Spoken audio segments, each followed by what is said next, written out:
Hello students. तो सोचो कि आपको कितना अच्छा लगेगा कि आपके नाम का एक चैप्टर आपके कोर्स की किताब में हो, स्कूल की किताब में हो। और तब तो और भी ज़्यादा अच्छा लगेगा कि अगर आपने खेल की दुनिया में नाम कमाया हो, कीर्तिमान बनाया हो स्पोर्ट्स वर्ल्ड में, और उसके बावजूद आपका नाम स्कूल की किताबों में एक चैप्टर की तरह से नज़र आए। तो ये बड़ी इंटरेस्टिंग बात होगी ना, बहुत खुशी की बात होगी। कितना एक्साइटमेंट लग रहा होगा कि आप इतना अच्छा खेल करके दिखाओ, इतने अच्छे प्लेयर बन करके दिखाओ कि आपके नाम का एक चैप्टर स्कूल की किताबों में हो। तो ये बात है, और ऐसी ही बात है कि मेरे हाथ में जो किताब है वो यूपी बोर्ड की किताब है 7th क्लास की, जिसमें महान व्यक्तित्व के बारे में बताया गया है, ग्रेट पर्सनालिटीज़ के बारे में बताया गया। और यहाँ मैं देख रहा हूँ एक चैप्टर सुनील गावस्कर के बारे में। सुनील गावस्कर का नाम सुना है ना आपने? क्या कहते हैं हम लोग उन्हें? Little master. तो सचिन तेंदुलकर से पहले जो लिटिल मास्टर कहे जाते थे वो गावस्कर ही तो थे। तो आज मैं सुनील गावस्कर के बारे में कुछ बातें बताने जा रहा हूँ। ये छोटी सी जीवनी कह लो आप। तो इस किताब में पहली लाइन ही जो लिखी है सुनील गावस्कर के बारे में वो है कि मैं तो 1000 से भी खुश था और अब 10 गुना खुश हूँ। फिर से दोहराता हूँ कि मैं तो 1000 से भी खुश था और अब 10 गुना खुश हूँ। तो ऐसा कब होता है? ऐसा कब होता है? क्योंकि सुनील गावस्कर के नाम पर 10,000 रन बनाने का रिकॉर्ड है। वो पूरी दुनिया के पहले क्रिकेट खिलाड़ी थे जिन्होंने 10,000 रन बनाए थे टेस्ट क्रिकेट में। तो रन संख्या 9,999। और अब सुनील गावस्कर और क्रिकेट इतिहास के सुनहरे पन्ने के बीच में केवल 1 रन की दूरी थी। और 1 रन का मतलब है सिर्फ 22 गज की दूरी, वही दूरी जो क्रिकेट मैच में बॉलर एंड पर जो विकेट होता है वहाँ से बैट्समैन एंड पर जो विकेट होता है उसकी बीच की दूरी होती है 22 गज, 22 गज। 1 गज में कितने फीट होते हैं? 3 फीट। तो 22 गज को फीट में क्या कहोगे आप? 66 फीट। तो एजाज फकीह की एक गेंद आई और क्रिकेट के इस अनूठे लिटिल मास्टर ने खूबसूरत कट लगाकर रन के लिए दौड़ लगा दी। खेल के पूरे इतिहास में 1 रन के लिए उठे कदमों में कभी ऐसा उत्साह नहीं रहा जो उत्साह इस रन के लिए दिखा।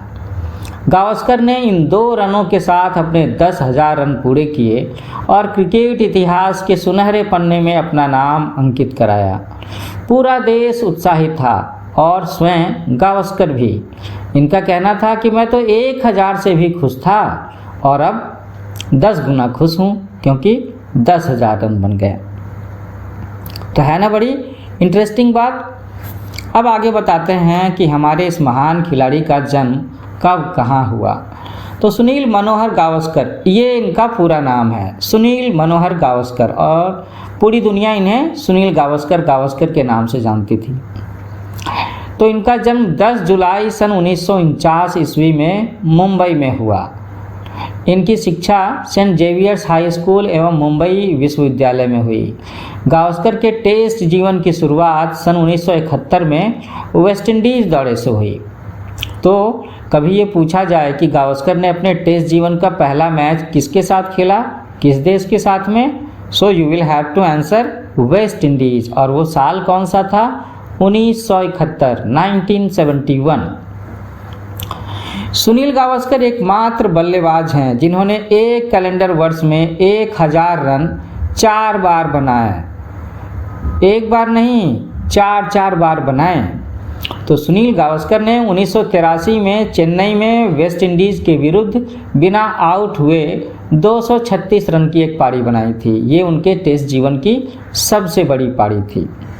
बाकी तो आपने सुन ही रखा होगा कि वीरेंद्र सहवाग, उन्होंने एक बार 400 रन की पारी बनाई थी, है ना। ब्रायन लारा, उनके नाम पर एक रिकॉर्ड दर्ज है 501 रन की। इसके पहले गैरी सोबर्स के नाम पर भी रिकॉर्ड दर्ज था 365 रनों का, वो अभी भी। तो अब हम लोग एक बार देखते हैं कि सुनील मनोहर गावस्कर ने क्रिकेट की दुनिया में किस तरीके से कीर्तिमान गढ़े और कितना रन बनाया, क्या कुछ किया है। तो उनके जो डेटा है ना, उनका जो खेलने का स्टैटिस्टिक्स है, वो हम लोग एक नज़र में चर्चा करते हैं। तो बात करते हैं टेस्ट मैच में बल्लेबाजी की। तो कुल मिलाकर के उन्होंने 125 टेस्ट मैच खेले, पारियों की संख्या रही 214, 16 बार वो नॉट आउट रहे, है ना, 16 बार नॉट आउट रहे। रनों का टोटल रहा 10,122। ओके, अच्छा, और मैक्सिमम स्कोर क्या है, यह है 236 नॉट आउट रहने का, और उनका एवरेज रहा है 51.12। इन्होंने कुल मिलाकर के 34 सेंचुरीज बनाई, इनके नाम पर टोटल 45 हाफ सेंचुरी का रिकॉर्ड है, और इन्होंने अपने क्रिकेटिंग करियर में टेस्ट मैच में 108 कैच लिए। अच्छा, यहाँ पर एक एवरेज की बात हुई थी कि इनका टेस्ट मैच में जो एवरेज है वो पर मैच का है 51.12। तो एवरेज के बारे में मैं एक दिलचस्प बात बताऊंगा कि आपको पता है कि सर डॉन ब्रैडमैन, जिनका रिकॉर्ड सुनील गावस्कर ने तोड़ा था सेंचुरी बनाने में, तो सर डॉन ब्रैडमैन का एवरेज क्या है, उनका एवरेज है 99.99। अगर उन्होंने अपने आखिरी मैच में, आखिरी पारी में 1 रन भी बनाया होता तो उनका एवरेज 100 रहा होता, और ये कितना सुंदर एवरेज होता है ना, कमाल की बात। तो मैं उनके बारे में भी कभी एक छोटा सा वीडियो लेक्चर आपको दूंगा। आगे बात करते हैं हम लोग सुनील गावस्कर के वनडे कैरियर के बारे में। तो वनडे कैरियर में इन्होंने कुल मिलाकर के 108 मैचेस खेले हैं। 108 मैच में कुल 102 पारियों में इन्हें बैटिंग करने का मौका मिला। ये 14 टाइम्स नॉट आउट रहे हैं।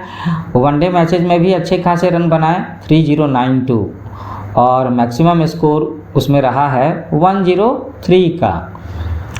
इन्होंने जो औसत रन रेट रखा है, रन बनाया है वनडे मैचेस में, वो है 35.13। सेंचुरी इनके नाम पर दर्ज है 1 सेंचुरी, है ना, और टोटल 27 हाफ सेंचुरी दर्ज है इनके नाम पर वनडे मैचेस में।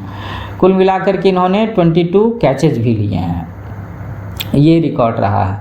तो आप सब लोग कहोगे कि अरे इन्होंने तो वनडे मैचेस बहुत ही कम खेले हैं।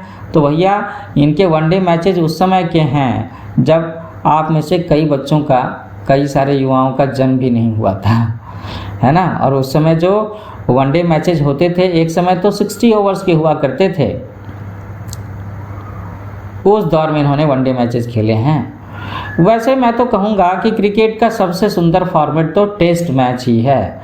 हाँ, कितना अच्छा लगता है कि जब सारे खिलाड़ी सफ़ेद रंग की ड्रेसेस में मैदान में नज़र आते हैं, बड़ा अच्छा लगता है।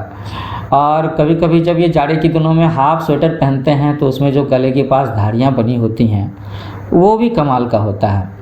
मुझे भी टेस्ट मैचेस का प्रारूप पसंद है। लेकिन अब तो जैसे जैसे ज़िंदगी आगे बढ़ रही है, लोगों के पास ज़्यादा समय नहीं है, तो आगे चल कर के हम लोगों ने वनडे मैचेस का फॉर्मेट देख रहे हैं अभी भी, है ना। फिर हम लोगों ने 2020 के भी देखे, क्या पता थोड़े समय के बाद, थोड़े सालों के बाद में आपको 10-10 के मैचेस भी इंटरनेशनल फॉर्मेट में नज़र आने लगें, ऐसा भी हो सकता है। टेस्ट मैच में ख़ास बात यह है ना कि उसमें आपको पूरा मौका मिलता है क्लासिकल स्टाइल में क्रिकेट खेलने का, क्रिकेट की तकनीकी भाषा, क्रिकेट को सांस्कृतिक तौर पर, शास्त्रीय तरीके पर खेलने को, अगर आप उसे आर्ट कहो तो, अगर आप उसे स्किल कहो तो, है ना। जैसे अगर क्रिकेट की किताब लिखी जाए तो उसमें भी होगा ना कि आपको स्क्वायर कट ऐसे लगाना है, कवर ड्राइव ऐसे मारने हैं, पुल ऐसे करना है, ग्लांस ऐसे करना है, स्ट्रेट ड्राइव ऐसे मारना है। तो ये सारी चीज़ें, है ना, ये सारी चीज़ें तो आपको टेस्ट मैचेस में ही सीखने को, करके दिखाने को मिलती हैं।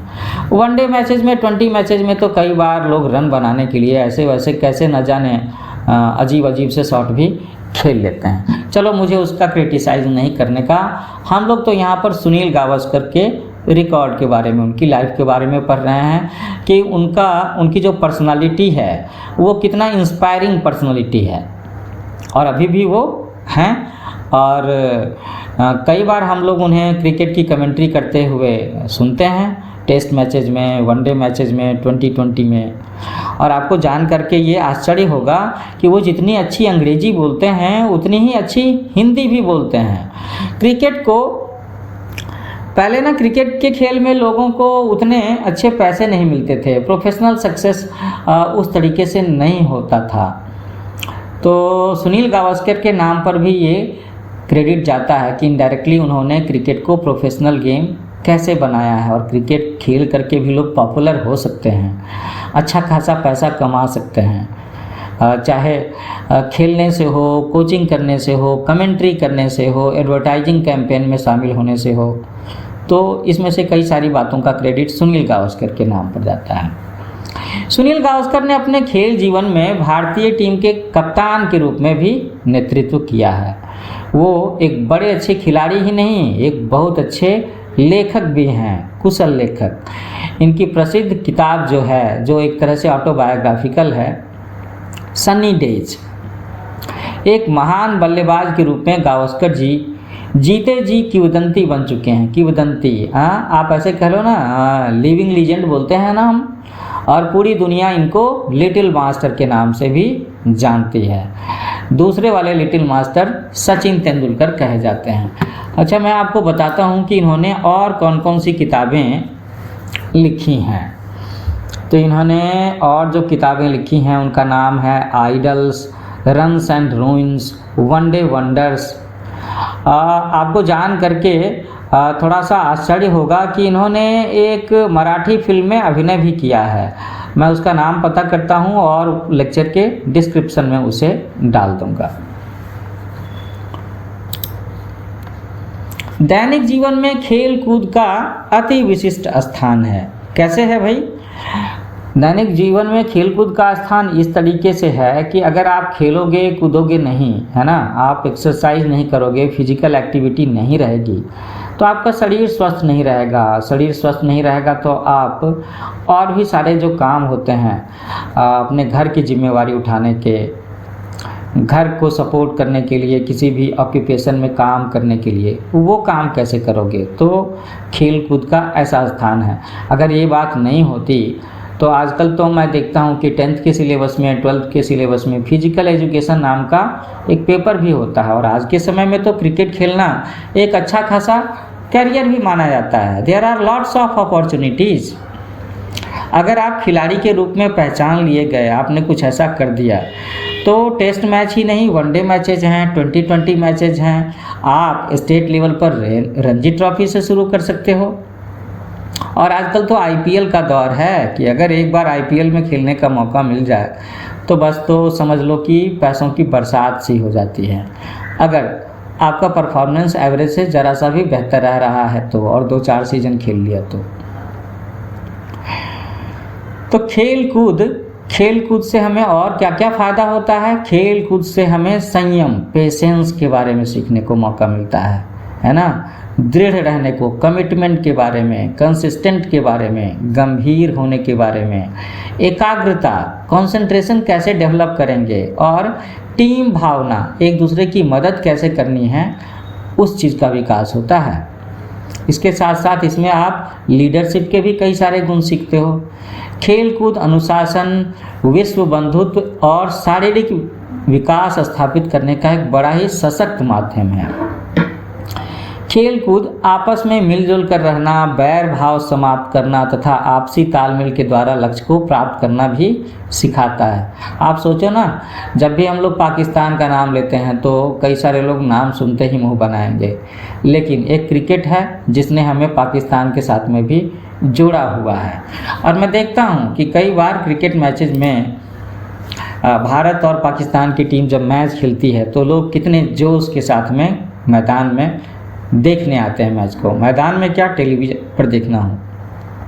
कभी कभी कुछ लोग इसे लड़ाई की तरह से करते हैं, लेकिन ऐसा नहीं है। वहाँ स्पोर्ट्समैन स्पिरिट होनी चाहिए। जो अच्छा खेलेगा वो जीतेगा, है ना। चाहे भारत हो या पाकिस्तान हो। अच्छा, तो हम लोग सुनील गावस्कर की बातें कर रहे थे, तो कुछ और दिलचस्प बातें मैं बताता हूँ इनके बारे में। इनकी वाइफ का नाम है मार्शनील और इनके बेटे का नाम है रोहन गावस्कर। वो भी भारत की क्रिकेट टीम में खेल चुके हैं। अच्छा, इनकी कैप्टेंसी में भारतीय टीम ने एशिया कप भी जीता हुआ है और Benson and hedges world cup वो भी जीता हुआ है। क्रिकेट के आभूषण कहे जाने वाले गावस्कर ने एक दिवसीय मैचों में भी अपनी टीम के लिए ठोस आधार प्रस्तुत किया है। तो कई बच्चे सोचेंगे कि सर ये जो शब्द बोल रहे हैं ना, ठोस आधार, ये क्या चीज़ होती है भला? तो मैं आपको बताता हूँ। क्रिकेट मैचेज में जो टीम बैटिंग करने के लिए आती है, तो आप देखते हैं ना कि शुरू में जो 2 बैट्समैन आते हैं, फर्स्ट सेकेंड, उनके ऊपर में बड़ी जिम्मेवारी होती है। उन्हें सलामी बल्लेबाज कहते हैं। हाँ, उन्हें ना उतरते ही पिच का मिजाज, बॉलर का मिजाज, गेंद हवा में टर्न कर रही है, लहरा रही है, स्विंग कर रही है, कितना स्पिन कर रही है, इन सारी बातों का अंदाज़ा लगाना होता है। और मौका मिले तो एक अच्छा खासा स्कोर करके अपनी टीम के लिए फाउंडेशन बनाना होता है, जिसके बेसिस पर मिडिल ऑर्डर के बैट्समैन खूब सारा रन बनाते हैं। तो ये बहुत बड़ी जिम्मेवारी होती है। तो ठोस आधार, फाउंडेशन बनाने का काम किनका होता है? सलामी बल्लेबाजों का, जो बैटिंग की शुरुआत करने जाते हैं।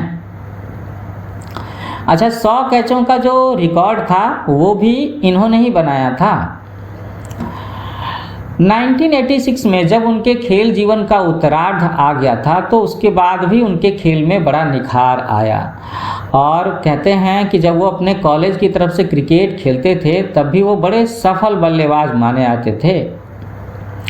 और आपको बताऊं कि फास्ट बॉलर्स को खेलने में तो इनका जवाब नहीं। और फास्ट बॉलर्स को खेलने का मतलब ये उस समय की बात है जब हमारे क्रिकेट में ना उस तरह के गियर्स अवेलेबल नहीं थे। आपने कभी भी इन्हें हेलमेट लगा करके खेलते हुए नहीं देखा होगा। तो ये कितने बड़े सेल्फ कॉन्फिडेंस की बात है ना, कि इनका मन कितना मजबूत रहता होगा कि ये फास्ट बॉलर्स को भी बिना हेलमेट के फेस करने की हिम्मत रखते थे, और फेस किया है।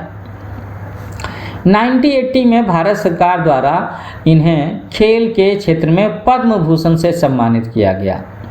उसके पहले 1975 में इनको अर्जुन पुरस्कार भी मिल चुका है, और भी कई सारे देशों से इन्हें तरह तरह के सम्मान दिए जा चुके हैं। क्रिकेट की एक बड़ी इंटरनेशनल मैगजीन होती है, संस्था है विजडन। तो 1980 में भी इन्हें विजडन सम्मान भी मिल चुका है।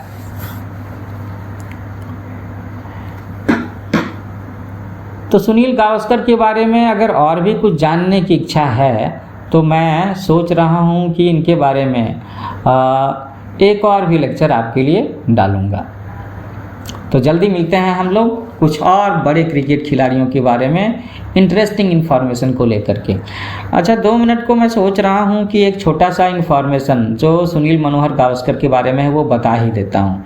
एक बार को तो शायद आपको विश्वास ही ना हो। एक्चुअली में ये बात ना मैंने DAV स्कूल में क्लास 4th की जो इंग्लिश की किताब है उसमें पढ़ी थी, और वो बात इनके जन्म के बारे में है। आपको जान करके ये आश्चर्य होगा कि जब सुनील मनोहर गावस्कर का जन्म हुआ था, तो बचपन में ना ये दूसरे बच्चे के साथ में अदला बदली हो गई थी। वो तो इनके कान में एक छोटा सा छेद था, जिसके जरिए इनके मामा जी ने इन्हें पहचान लिया। नहीं तो ये सुनील गावस्कर, जिन्हें हम क्रिकेट खेलते हुए कमेंट्री करते हुए देखते खुश होते हैं, इन्होंने इतने बड़े बड़े रिकॉर्ड बनाए, शायद ये एक मछुआरे के परिवार में पल रहे होते। लेकिन वो एक संयोग की बात है ना। तो जल्दी मिलते हैं हम लोग एक नए लेक्चर के साथ में, जिसमें मैं किसी और खेल या क्रिकेट के ही किसी और महान खिलाड़ी के जीवन के बारे में बताऊंगा, जिनसे हम काफ़ी कुछ सीख सकते हैं, जो हमारी ज़िंदगी में प्रेरणा भर सकते हैं, हमें सफल करने के लिए हमें मोटिवेशन दे सकते हैं। तो आप मेरे चैनल को लाइक करें, शेयर करें, सब्सक्राइब करें। और सुनील गावस्कर जी के बारे में आपको ये छोटा सा लेक्चर कैसा लगा, तो मुझे आपके कमेंट्स का इंतज़ार रहेगा। कमेंट्स में आप ये भी लिख सकते हो कि आप किस दूसरे क्रिकेट खिलाड़ी या किसी और खिलाड़ी के बारे में जानना चाहते हो। तो फिर मिलते हैं। Happy learning with new age coaching.